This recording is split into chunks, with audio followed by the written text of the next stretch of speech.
Given the investment that's gone into software and the fact that for a lot of organizations, that's now the biggest cost bucket, how could you A, not measure it, and B, not invest in accelerating it?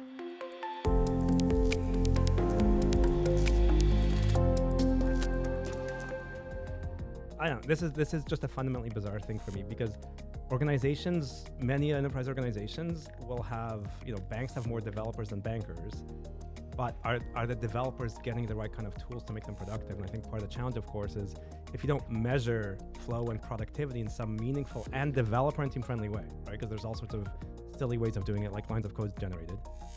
Those were, I think, very relevant benchmarks. Well, everybody can game that system. Yeah, exactly.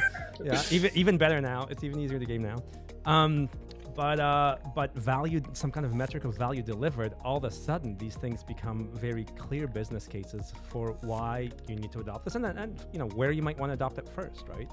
Some of your most critical projects or products or value streams. Given the investment that's gone into software and the fact that for a lot of organizations that's now the biggest cost bucket, how could you A, not measure it, and B, not invest in accelerating it? Yeah, and again, I always say when I talk to customers and in their strategy is you need to find a way to measure. They always ask me like, how do we prove that it makes you more productive? I'm like, how do you measure it today so that you can actually, have a baseline to compare it? It's like the same thing. It's like, if you need a way to measure today so that you can say like, how is this making me more productive?